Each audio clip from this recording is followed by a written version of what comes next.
Bos días, Néstor, moitas gracias por aceptar a entrevista. Gracias a vos. Como xa sabes, estou entrevistando a diferentes deputados de partidos nacionalistas, entón algunhas preguntas serán máis xerais e iguais para todos, e logo unhas máis específicas dependendo do caso. A primeira ten que ver coa política territorial. Tendo en conta o carácter plurinacional do Estado español, cales son os principais retos no ámbito territorial e que propón o BNG? Ben, pois o primeiro e básico é que se recoñeza que o Estado español é precisamente un Estado plurinacional. Quer dicir que hai distintas nacións que facemos parte deste Estado. Porque recoñecer a realidade é a base para despois poder buscar solucións. Desde a perspectiva do Bloque Nacionalista Galego, a solución é o recoñecemento tamén do dereito de autodeterminación e, en consecuencia, tamén acceder ao exercicio da soberanía. Non só por unha cuestión política e ideolóxica, porque consideremos que Galicia é unha nación e que, por tanto, ten dereito a autodeterminación e a soberanía, senón que creemos que necesitamos a soberanía para poder vivir mellor todos os galegos e galegas, para poder desenvolver todas as potencialidades sociais e económicas que ten o noso país, insisto, para podernos vivir mellor. Na sentencia do Procés, o Tribunal Supremo afirmaba que o dereito a decidir non estaba incluído en ningún ordenamento xurídico. Por lo tanto, o dereito a autodeterminación é algo meramente teórico ou é posible materializar o dereito a decidir a través de mecanismos legais? Eu teño escoitado mesmo que o dereito a autodeterminación non existe. Dixo aínda recentemente a vicepresidenta do goberno. Non existe. En fin, que non existe en ningún ordenamento xurídico europeo, pero non hai que ir moi longe. A Constitución portuguesa recoñece expresamente o dereito de autodeterminación tamén, e, por tanto, creo que hai que partir da realidade. E unha realidade que, ademais, pois, se constata polo feito de que nos últimos 30, 40 anos pois temos 30 novos estados soberanos en Europa, non? En outras partes do mundo, pero mesmo en Europa. É dicir, o mapa europeo mudou como consecuencia do exercicio do dereito de autodeterminación dos povos. Non ver iso é querer non ver a realidade. Non? O BNG, ao reclamar a soberanía de Galicia, defende que esta pode ser autónoma económicamente. Como e cales serían os motores económicos? Sí, eu dicía antes que se non reclamamos a soberanía é porque entendemos que o noso país está gravemente prexudicado no seu desenvolvemento social e económico precisamente por esa inserción dependente no Estado español, por esa posición dependente. Producese de maneira sistemática un espolio dos nosos recursos por diferentes vías, non? Dos nosos recursos naturais, da produción de enerxía, do aforro, mesmo pois dos impostos, non? E por contra, pois tampouco se atenden as necesidades máis básicas, somos sempre os últimos a hora pois de ver que son atendidas pois cuestións como as infraestructuras, non? Hai que pensar, por exemplo, que estamos agora aínda pendentes da finalización do AVE, que acabará pois previsiblemente no ano 2021. Esa situación de dependencia que drena moito dos recursos económicos e tamén humanos, porque a inmigración é unha constante asociada xustamente a esa dependencia do noso país, está prexudicando o noso desenvolvemento. Como podemos reverter iso? Pois non é un país rico realmente, non? Cando se di que Galicia é pobre e que vive da caridade dos demais, non é verdade. Galiza é un país rico e empobrecido xustamente polo tratamento que ten por parte do Estado. Pero temos inmensas potencialidades na agricultura, na pesca, no marisqueo, na acuicultura, na industria, no turismo e tamén na industria. O que pasa é que, justamente, por ser un país dependente, somos un país tamén pouco industrializado, con grandes, aínda, potencialidades, especialmente pois, en sectores emerxentes. Hai moito talento no noso país. Infelizmente, parte dese talento, por as políticas económicas que se desenvolveron, pois están aproveitando en Inglaterra ou en Alemanha. A soberanía tamén dá os mecanismos para podermos reverter esa situación. O BNG defínese como europeísta e internacionalista. Cales serían os papéis na Unión Europea de povos como Galiza, Euskal Herria ou Cataluña? Bueno, nós somos unha nación europea, porque xeográficamente iso é así, pero tamén a verdade é que o BNG sempre foi enormemente crítico co papel da Unión Europea como estructura, non? De Europa non, porque a Europa é unha realidade social, xeográfica, pero a Unión Europea é unha estructura política que, do noso punto de vista, pois, está ao servizo do grande capital e especialmente beneficiosa tamén para as potencias centrais da Unión Europea e que históricamente foi prexudicial para o noso país. Dice que o Estado español entrou no que naquela altura se chamaba Mercado Común Europeo en 1986, os nosos sectores productivos víronse gravemente afectados, gravemente diminuído na súa capacidade, e xustamente por beneficiar outros territorios da Unión Europea e outros territorios tamén do Estado español. Por tanto, nós o que entendemos é que unha Galiza soberana tamén tería a capacidade de determinar unha relación diferente con Europa, non sistemáticamente de ser un dos países máis prexudicados polas políticas europeas. Cando falamos de soberanía sempre dicimos unha cousa: quen vai saber mellor que nós as nosas necesidades, os problemas que temos e as solucións que precisamos. Cando nos gobernan, cando as decisións as toman a 600 km en Madrid ou a 1800 km en Bruselas, moitas veces pois esas decisións non as toman ao noso favor, sino contra os nosos intereses, e iso precisamente o que temos que mudar. Hai votantes do BNG que afirman que este en orixe era anticapitalista, pero que na realidade non o parece. Que opina ao respecto? O Bloque Nacionalista Galego é moi crítico co modelo social capitalista. E esa visión crítica, pois eu creo que a traslada todos os días, non só xustamente confrontando, sino tamén propondo outras alternativas. A partir de aí, é verdade que as forzas políticas, se queren transformar de verdade a realidade, non poden limitarse a, podemos decir, a formulación de alternativas estratégicas a longo prazo. Tenen que traballar no día a día, dando tamén alternativas inmediatas e solucións aos problemas sociais e económicos que padecen as persoas todos os días. Non sei se alguén considera que iso é non ser anticapitalista. Eu creo que, en todo caso, é ser realista e ser útil ao conxunto da sociedade, ou polo menos traballar para ser útil ao conxunto da sociedade. Sempre sin esquecer esa perspectiva de transformación social que creo que o BNG pois, mantén permanentemente. Non? Porque cales serían as medidas máis urxentes a tomar en Galiza? Pois é unha pregunta complexa, porque son moitas as que habería que tomar e en moitísimos ámbitos, non? Mesmo nesa perspectiva máis inmediata de que eu falaba, non?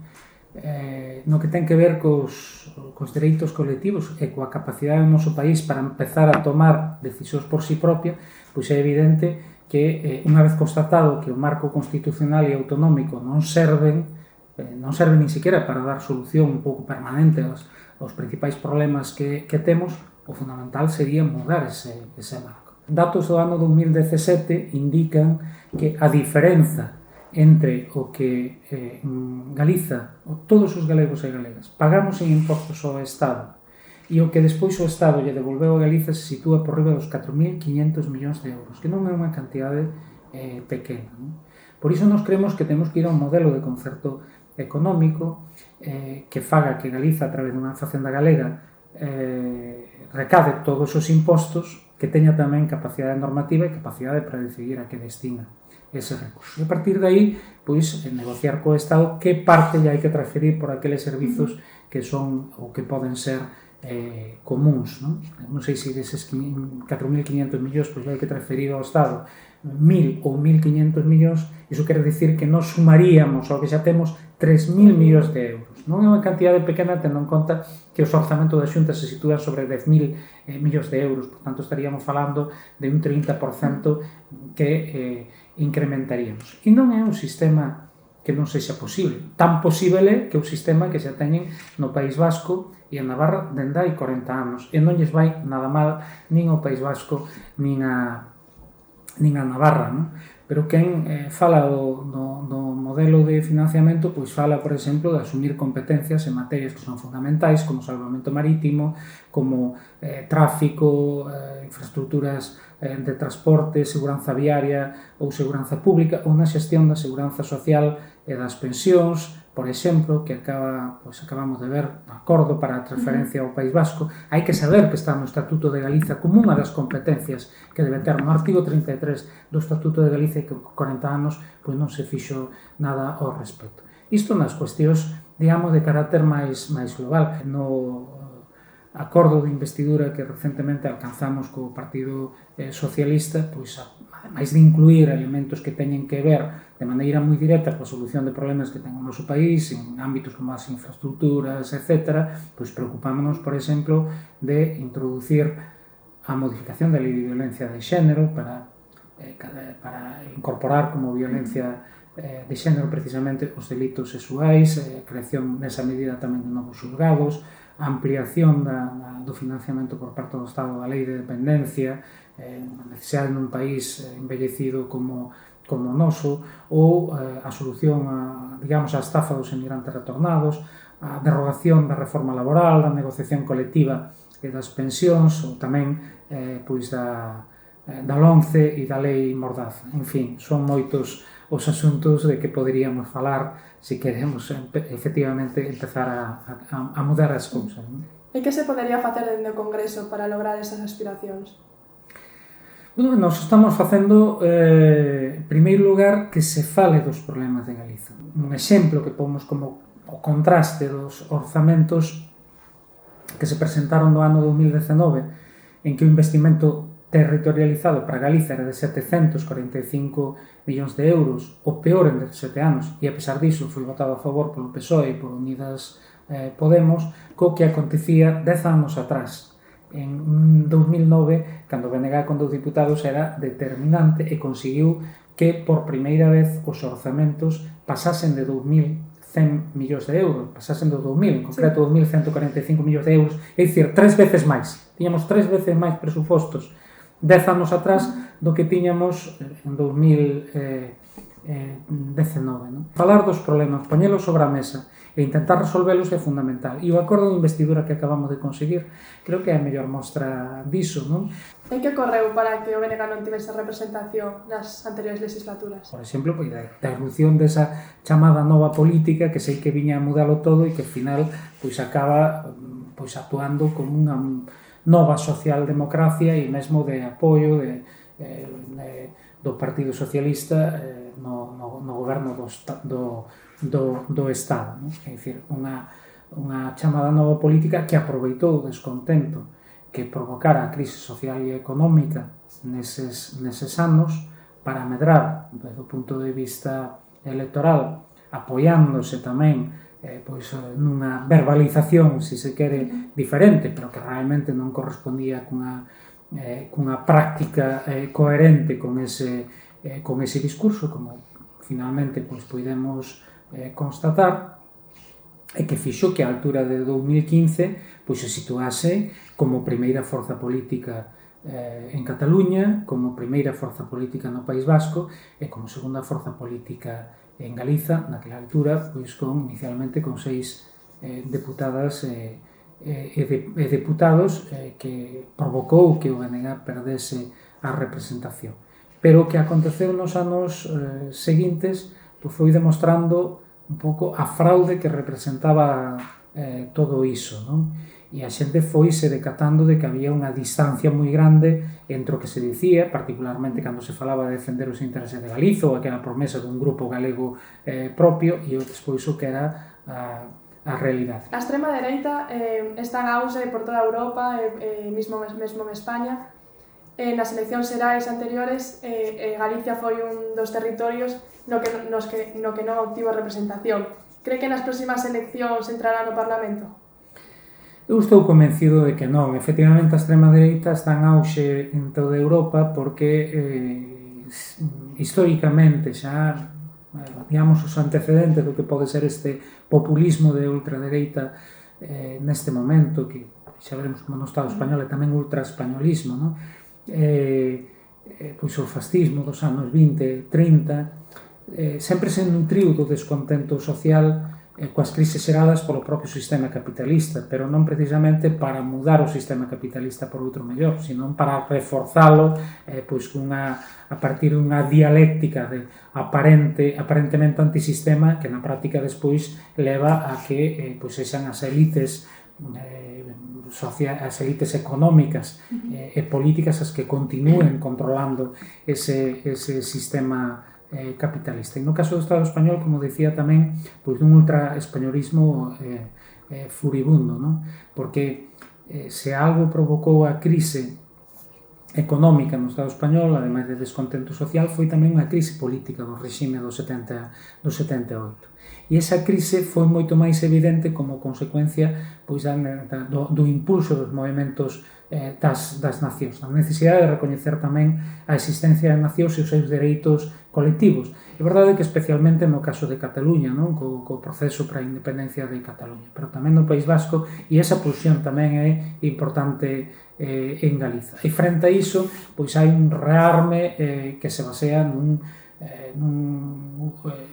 visión uniformizadora do Estado, como digo, absolutamente ultra-españolista, que, sinceramente, eu creo que non casa e non calla, por tanto, co sentimento mayoritario que existe en Galiza. Que é verdade que pode non ser unha conciencia nacional profunda que logo se traslade a votos a unha forza nacionalista como o BNG, pero sí existe unha conciencia clara de ser un pobo diferenciado, de que temos unha lingua, de que temos unha cultura, de que temos unha maneira de ser e de estar no mundo e que non se identifica para nada con esa visión que traslada Vox, en fin, mesmo asociada a elementos moitas veces que non teñen nada que ver co noso país. Eu creo que esa é unha das razóns polas que, a pesar de que tivo un número importante de votos, tampouco hai que negalo nas eleccións xerais, non conseguiu ter representación, foi uns poucos territorio do Estado en que isto foi así, non?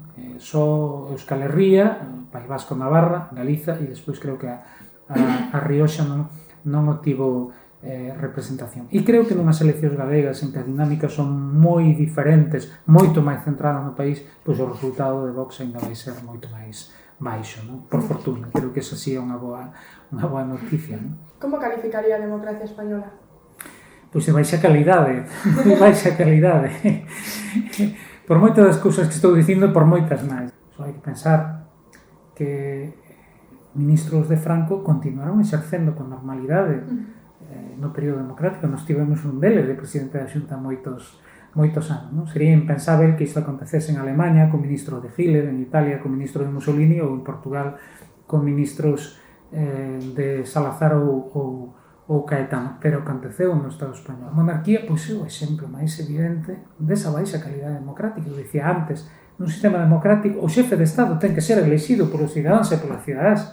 Non pode ser un xefe de Estado vitalicio, un cargo hereditario, e que ademais neste caso pois existe históricamente as monarquías, os reis eran pola graza de Deus, non? Pois aquí no Estado español ademais é pola graza de Franco, non? Porque foi o ditador Franco quen designou sucesor a Juan Carlos e o actual monarca pois é simplemente sucesor de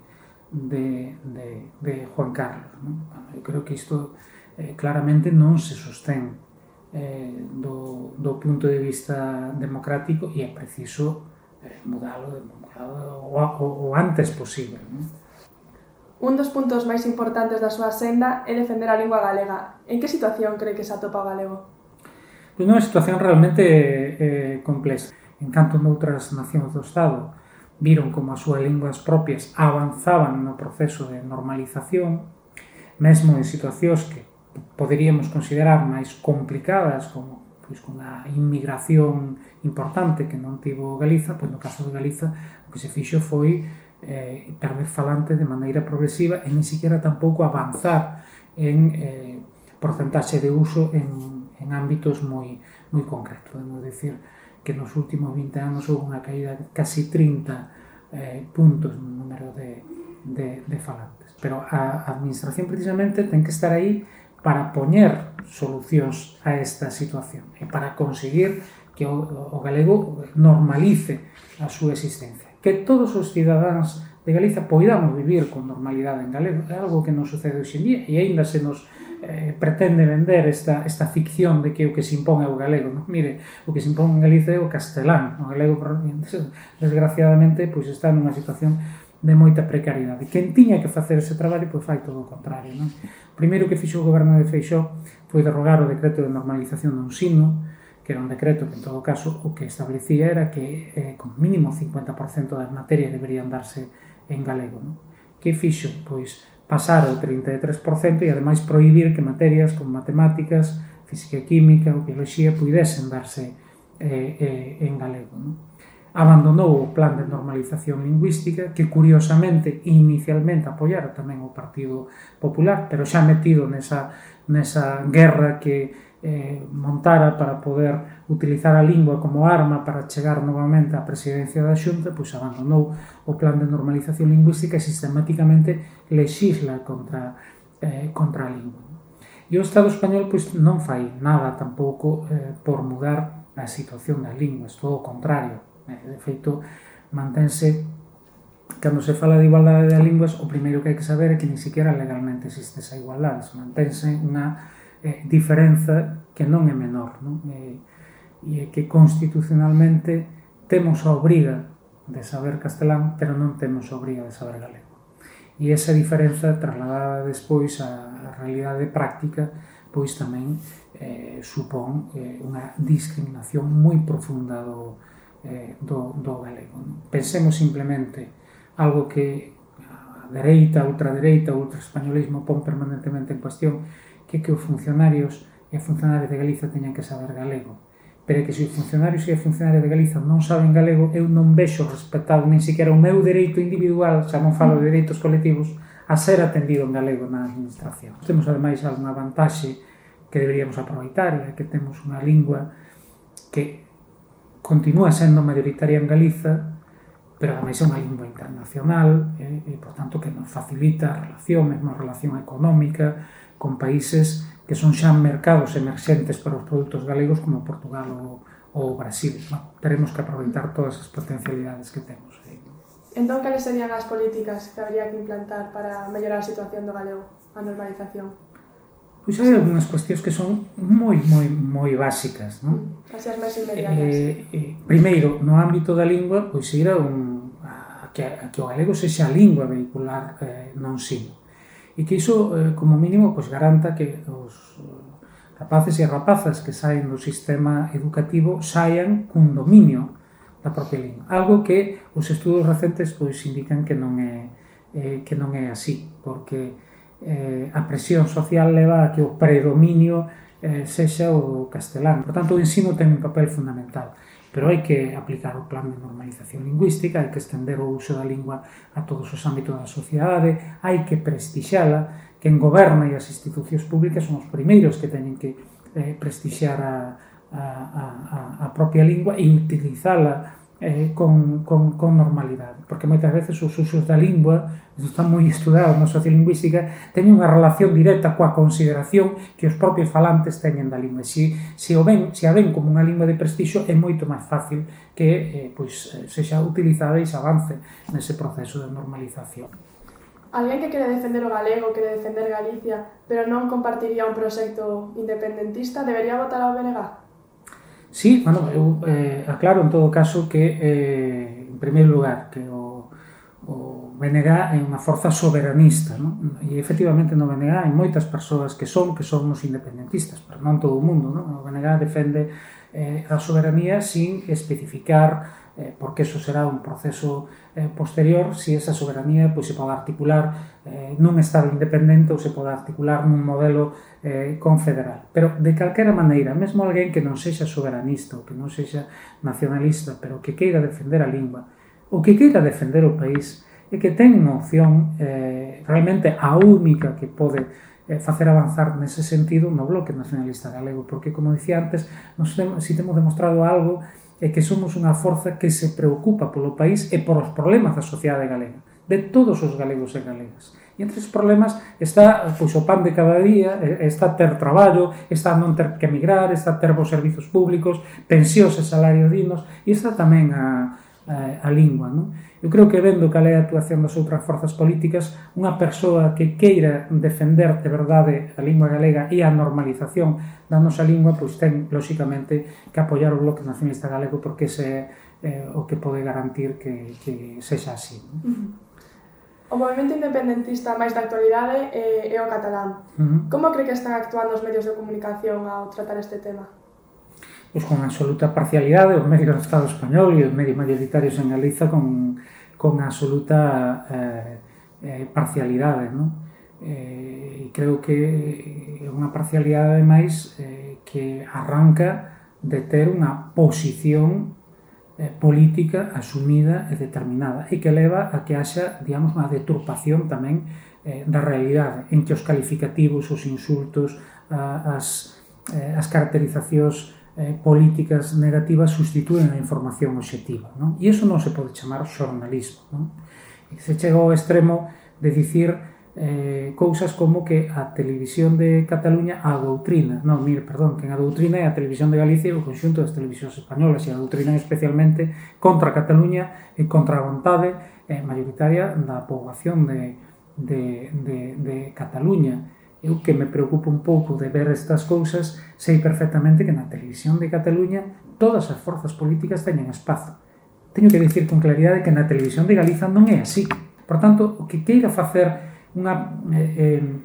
se unha persoa, calquera persoa que queira estar realmente informado, primeiro que ten que facer é pôr en cuestión o que escoita nos medios de comunicación españois sobre Cataluña e en xeral sobre o soberanismo e sobre o nacionalismo e contrastalo con outro tipo de fontes, porque claro, a manipulación informativa é o caldo de cultivo despois tamén de posicións políticas absolutamente irracionais como esa ultradereita de que antes estábamos falando, esa emerxencia da ultradereita, do ultraespañolismo, de Vox no Estado español, ten moito que ver tamén co papel de determinadas forzas políticas, particularmente o PP, tamén o PSOE o fixo no seu momento, e de moitos medios de comunicación cunha posición irracionalmente antidemocrática e, ademais, non só antiindependentista, sino anticatalá, que é moito pior, non? Por tanto, creo que sería bon vacinarse pois contra ese tipo de cuestión. Cree que o Estado español promove o desarrollo da capacidade crítica? Non, sinceramente. Ou a través da educación? Non, creo que hai moitas persoas que por distintos medios, tamén no ámbito educativo, hai moi bon profesorado, polo que coñezo en Galiza, hai moito profesorado que efectivamente pois se esforza porque o seu alumnado, ademais de aprender contidos, aprenda actitudes tamén, teña unha visión crítica das cousas, saiba xulgar por si propio, teña criterio, que é algo fundamental para poder ser unha persoa realmente libre. Pero eu creo que, en xeral, se se di o Estado español, eu creo que as administracións públicas non están exercendo ese papel de formar cidadáns e cidadás críticas, non? E, desde logo, eu creo que é unha mágoa, porque, como digo, se non é así, pois todo o mundo é moito máis sensible ás posibilidades de manipulación. E hoxe vemos, ademais, como precisamente hai procesos políticos que se sustentan justamente sobre a manipulación informativa. Esa ultradereita tan cavernícola gaña eleccións porque é capaz de xerar os mecanismos de manipulación social adecuados que ao final dan ese resultado.